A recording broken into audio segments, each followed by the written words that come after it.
Sei qual é. Tá? Então, olha só, o que acontece, gente? O André Luiz está contando a história do Dimas, que é um médium, né? E que está prestes a desencarnar. Então, a gente vai ver hoje como se dá esse processo de desencarnação, né? Se existe a melhora da morte ou não. Só que nessa época aqui, gente, o livro é de 40 e pouco, né? As pessoas desencarnavam em casa, né? Acabavam morrendo em casa. Então o velório, tudo vai acontecer na casa dele, tá? Tudo que eu for ler agora para vocês aconteceu na casa do Dimas, que era um médium espírita. Já estava lá moribundo, né? Para desencarnar. Né? Então ela fala assim, ó, a esposa do médium, isso é André Luiz falando, tá? O espírito André Luiz. A esposa do médium, ao pé dele, não obstante prolongadas vigílias e sacrifícios estafantes que a expressão fisionômica denunciava, mantinha-se firme ao seu lado, olhos vermelhos de chorar. Agora, gente, emitindo forças de retenção amorosa que prendiam o moribundo em vasto emaranhado de fios cinzentos, dando-nos a impressão de peixe encarcerado em rede caprichosa. Percebam a cena, né? Fala aí, ô Antonielli, essa cena quando vem na tua cabeça aí? Como é que foi essa cena? Eu imaginei assim, nós fizemos até um estudo a respeito disso essa semana, né? A força do pensamento, a força da nossa vontade, né? O que nós construímos, vamos dizer assim, de uma maneira simplificada para as pessoas entenderem, o que o nosso pensamento, as energias que nós emanamos, o poder que elas têm, né?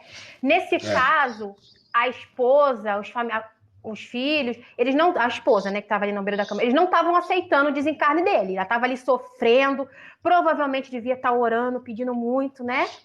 E o que acontece? Isso. O que eu imaginei? Eu imaginei realmente uma rede, como se fosse assim, gente, um escudo em volta dele, entendeu? Impedindo o trabalho da espiritualidade de cumprir aquilo que era o certo, né? Que é realizar o desencarne do irmão. Né? É como se formasse um escudo mesmo. Ela está ali liberando uma energia, aquilo está tecendo uma rede em volta do irmão e não deixa a espiritualidade trabalhar. Certo? Isso. É engraçado, é isso mesmo. Eu vi uma imagem na internet, mas depois eu não consegui mais achar.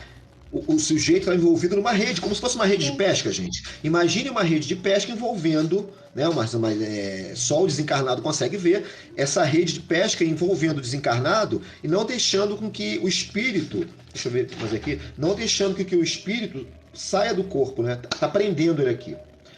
Então, é exatamente isso que o Antonielli falou, né? E engraçado que o André Luiz, ele fala de força de retenção, né? Tá segurando o sujeito ali. E aí, o André Luiz está com o Jerônimo, que é o mentor dele no plano astral, tá auxiliando ele nessa missão, né, que o André Luiz está. Ele fala assim, o Jerônimo, nossa pobre amiga é o primeiro empecilho a remover. Improvisemos temporária melhora para o agonizante, a fim de sossegar-lhe a mente. Somente depois de semelhante medida conseguiremos retirá-lo sem maior impedimento.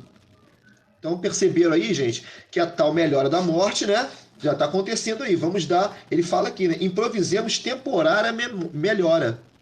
Né, fala aí alguma coisa aí, Tonelli, nesse caso, o que aconteceu ali, né? Eles aplicaram passes, né, ali para restabelecer o irmão, né? Uhum. Porque eles ficando restabelecido, as pessoas que estavam ali em volta dele, elas vão relaxar. É o que acontece, né? Você tá ali, a pessoa tá no hospital, tá doente, o que você tá ali orando, pedindo, não. Aí você vê que a pessoa deu uma melhora, você se desarma, vamos dizer assim, né? Relaxa. Isso. E você vai estar deixando de estar emanando aquela energia, aquele pensamento que tá atrapalhando, vamos, né? E ali, depois que a esposa dele viu que ele estava recuperado... Não dá spoiler, não. Não dá final, não. Então, o que acontece aqui? É o que ela falou. O que a Antonielli falou está aqui, né? Enquanto... A André Luiz observando, tá? Enquanto mantinha as mãos coladas no cérebro do Dimas, né, o espírito, né? O espírito Jerônimo, né, propiciando a renovação das forças gerais, Jerônimo aplicava-lhe passes longitudinais, os famosos passes espíritas, né? Aplicava passes longitudinais Cadê? Eu me perdi aqui. Passes. Desfazendo os fios magnéticos que se entrecruzavam sob o corpo abatido. Tá? Então, é o que a Antonelli acabou de falar. O espírito Jerônimo estava lá aplicando passes, tá? Tem uma companheira falando aqui, um companheiro, isso aconteceu com a minha mãe, e acontece com muitas pessoas. Acontece. A melhora da morte, gente, é um fato. Isso ocorre mesmo. Né? O parente dá aquela. Vocês vão ver que o Dimas vai formular frase, vai se recuperar assim de uma maneira que os parentes aí se afastam, né? Então, obrigado quem está compartilhando a live, agradeço quem puder curtir também. Então, essa melhora da morte é um fato, nós acabamos prendendo o desencarnado. Claro que ninguém quer que o desencarnado, né, parta. Então há aquele. Boa noite, Maiorquinha. Então há aquela preocupação e existem mesmo essas forças de retenção. Isso aí às vezes é inconsciente, né?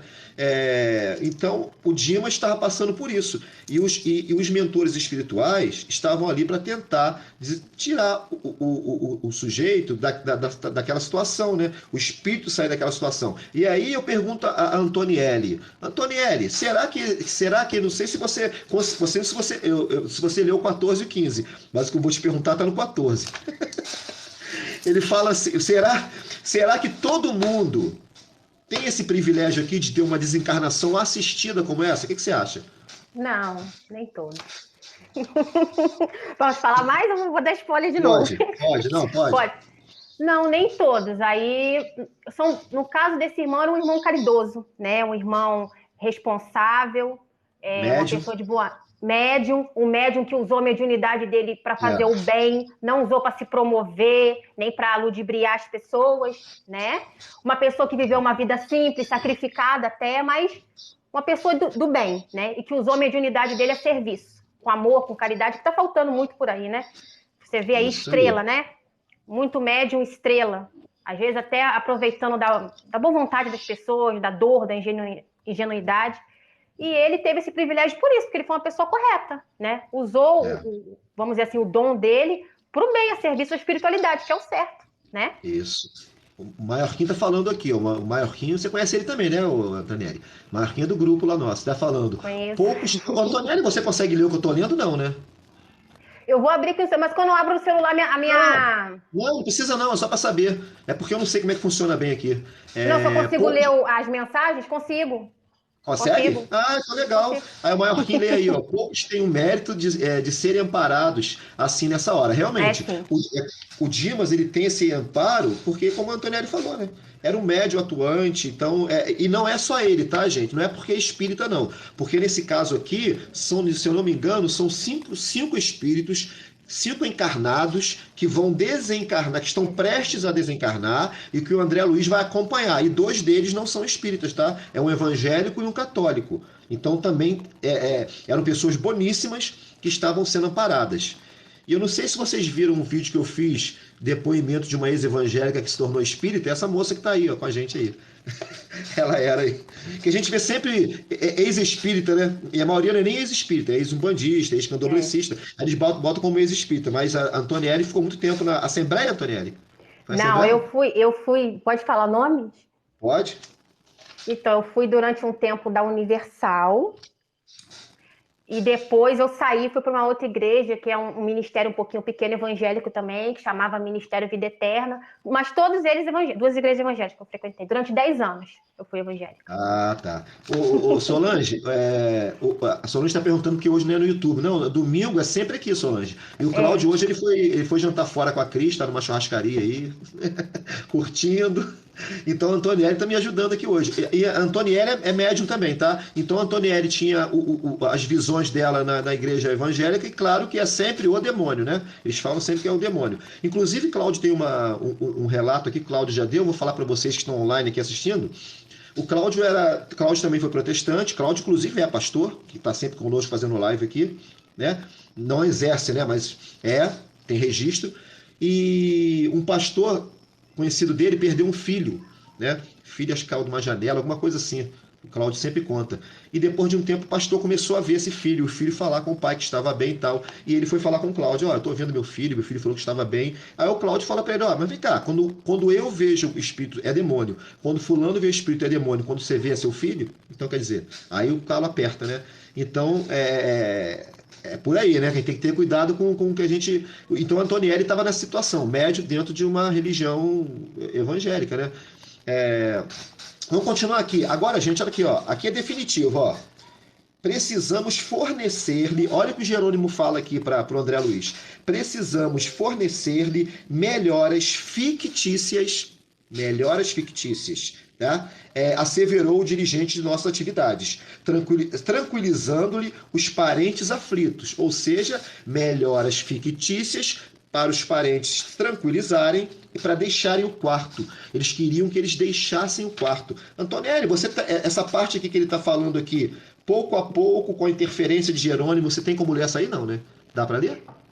Vou tentar abrir aqui sem sair da live, tá? Então não. Eu pensei que estivesse com outra fonte. Não, porque eu baixei o PDF. Não, aí então deixa. Posso responder uma pergunta aqui rapidinho? Pode. Me perguntaram aqui por que mudou de religião. Quem perguntou foi o Gustavo. Responde. Então, gente, o que aconteceu comigo foi um processo, tá? Vou aqui tentar resumir para não sair do tema da live. Vai lá, tem uma hora para resumir. Eu tinha muitos questionamentos. Então, eu não comecei assim, vou virar espírita. Não, foram muitas coisas. Por exemplo, essa questão de céu, de inferno. Por que a pessoa que, às vezes, coitada, já nasceu numa situação assim desfavorável de família e tudo mais, e errou muito na vida, e simplesmente essa pessoa vai para o inferno porque não conheceu a Deus, porque não é de uma religião tal e tal. E essas pessoas que moram em lugares isolados, muita coisa me vinha na minha cabeça, né? Tudo demônio. As questões espirituais que aconteciam comigo, essas visões, que quando convinham, eles diziam que era dom de Deus. Tinha coisas que falavam que era dom de Deus. Aí quando não convinham, que eram coisas que vinham de encontro com a crença deles, era demônio. Isso me perturbava muito. Então, eu fui questionando muito isso, fui buscando resposta. Entendeu? Mas foi todo um processo. E quanto mais eu buscava a resposta, mais aquilo que estava me sendo ensinado foi ficando distante, entendeu? É isso, essa questão de inferno, de céu, essa questão de só se eu aceitar Jesus. O que é eu aceitar Jesus? Aceitar Jesus não é seguir os ensinamentos dele? Na minha cabeça era isso, né? Praticar o amor, a caridade. O próprio Jesus disse o quê? A maior religião é ajudar os órfãos e as viúvas. Será que muitos fazem isso? Não, estão presos dentro de um templo, criticando, apontando o erro dos outros. Não estou generalizando, tem pessoas evangélicas que têm um caráter maravilhoso. Sim, mas o que eu quis dizer foram os ensinamentos a respeito de céu, de inferno, a maneira literal como eles entendem as coisas, não questionam, isso é muito complicado, entendeu? Então, foi isso, foi um processo. E a minha questão da mediunidade foi muito complicada, porque eu não achei explicação e eu comecei a ter crise de ansiedade, muito problema, né? E enquanto eu não fui estudar, entender o que acontecia comigo e também sanar todos esses meus questionamentos, que eu ainda estou na busca, mas então foi através do conhecimento espírita, certo? Que eu alcancei isso. Que hoje eu tenho, assim, a resposta para muita coisa. Ainda estou no processo, né, gente? Mas, sim, foi isso. Tudo nós, né? Espero ter respondido. Respondeu. E a Solange, que é a nossa companheira lá do grupo também, ela está perguntando o seguinte: quando rezo por minha mãe, como ela recebe minhas orações? É uma luz, ela ouve? Ô, Solange, assim, vou dar o exemplo da Patrícia, tá? Do livro Violetas na Janela. O pensamento é vida. Pensou, criou. E quando a gente fala que pensa e cria, cria mesmo. Se você pensar agora aí do seu lado aí que está criando, por exemplo, um buquê de flores aí do seu lado, a sua força mental é capaz de criar esse buquê de flores e entregar a alguém. Isso é fato, tá? Então, a mãe da Patrícia orava, tá lá no livro Violetas na Janela, e imaginava entregando violetas para a Patrícia, que ela gostava muito, o espírito da Patrícia, da filha dela que desencarnou, 19 anos. E quando a Patrícia, lá no plano astral, abria a janela da onde ela estava, tinha o que lá? Uma violetazinha no jarro. Ela plasmava aquilo lá. Isso, de alguma forma, chegava a ela, tá, gente? Isso é um fato. Então, sua mãe recebe de vibração de carinho, vibração de amor, recebe. Todo desencarnado recebe. Mas, continuando aqui, gente, para a gente dar continuidade aqui, então a gente vê que o Jerônimo, né, tá querendo criar uma melhora fictícia no Dimas, que é um médium aqui, para que os parentes saiam do quarto e eles possam fazer o processo lá de desencarnação, né? E foi assim, ó. Aí ele fala aqui, ó. Pouco a pouco, com a interferência de Jerônimo, o amigo acalmou-se, respirou em ritmo quase normal, abriu os olhos fundos e exclamou reconfortado. Olha o Dimas aí, ó, voltando a si. Graças a Deus, louvado seja Deus. Um dos filhos, a contemplá-lo, de olhos súplices, seguiu-lhes a palavra ansioso, indagando num gesto de alívio. Melhorou, papai. Melhorou, papai? Aí o pai responde, o Dimas, sim, meu filho, agora respiro mais livremente. Tá? E ele fala assim para a esposa dele, querida, vai descansar. Querida, vai descansar. Tantas noites a fio de sentinela acabarão por aniquilá-la. Então, quer dizer, ele se recuperou, aquela melhora fictícia, o Dimas, ainda pede para a esposa descansar. Ou seja, é isso que os espíritos queriam, que eles saíssem do quarto para que aquele processo de desencarnação ocorresse. No caso do Dimas, ele tá acompanhando a mãe. O fio de prata não foi cortado ainda, ele vai ser cortado depois um pouco. Porque o Jerônimo fala, ele fala aqui, ó, quer ver? Só justificar isso para vocês. O assistente deliberou que o cordão fluídico deveria permanecer até o dia imediato, considerando as necessidades do morto entre aspas, ainda perfeitamente preparado para o desenlace rápido. Não quer dizer que ninguém possa ter o cordão de prata cortado na hora. O Chico Xavier provavelmente teve. Já estava mais do que acostumado com o plano espiritual. O Chico Xavier vivia entre os dois planos. Tanto é que ele não sabia, às vezes, quem era encarnado e quem era desencarnado. Tem uma história de... O Dimas não tinha o preparo para cortar o cordão. E nesse capítulo 14 e 15, vocês vão ver que existem espíritos no túmulo com cordão de prata ainda ligado ao corpo. E aí André Luiz acha aquilo um absurdo, né? Mas como é que pode? Aí eu vou dar só esse spoiler aqui. Não sei se a Antonelli leu essa parte. Mas aí olha só, aí outra coisa interessante, no cemitério tem aqueles guardiões, né? Os guardiões que ficam protegendo os espíritos ali, né? Também tem, tá, gente? O cemitério não tá abandonado, não. Não tem coisa boa, mas também tem os espíritos guardiões. E ele fala que o cordão de prata daquela mulher que estava ali, a gente vai ver isso depois, não poderia ser cortado na hora. Porque se cortasse, ela ia para casa dela, ia voltar para casa dela, ia atrapalhar, né, a parte espiritual da família, inclusive o filhinho. Foi um caso parecido com esse, Antonielli, que você falou. Ela morre na gravidez, né? Você viu, né? Foi. Ela morre na gravidez, ela fica presa ao corpo. Por que ela fica presa ao corpo? Ela era muito apegada ao corpo, era uma mulher que não tinha uma vida muito adequada, tá? E ela fica revoltada ali perto do corpo, o corpo entrando em estado de putrefação, tá? Mas o André Luiz acha aquilo um absurdo, tem que cortar. Não tem que cortar. Se cortar, ela vai para lá e vai atrapalhar a família. Inclusive, vai levar essa carga toda negativa pro filhinho dela. Olha como é que são as coisas, gente.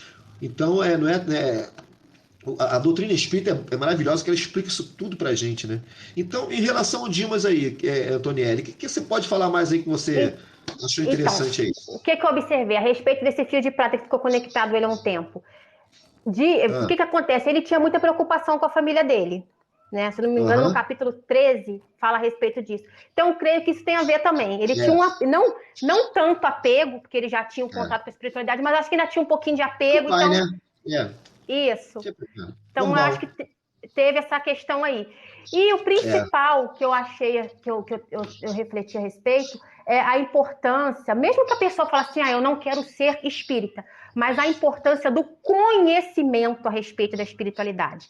Não precisa ser espírita, tem que conhecer. Exatamente, né? Conhecer e, por exemplo, e procurar praticar, né? Porque o que acontece? Olha a diferença que faz alguém que ele tem o conhecimento, ele não toma aquele susto, né? Ele não toma aquele susto, ele não tem aquele apego, ele tinha um certo apego, igual eu percebi aí. Ele sabe onde está. Exatamente. Ele não fica aquele estado, onde eu tô? Tô vivo? Não, ele já sabe que já partiu dessa para melhor, e é melhor mesmo. Lá é Melhor bem melhor. mesmo. Você vê uma oração muito bonita. Gente, eu tenho ele em PDF depois, Edney. Eu vou jogar no grupo.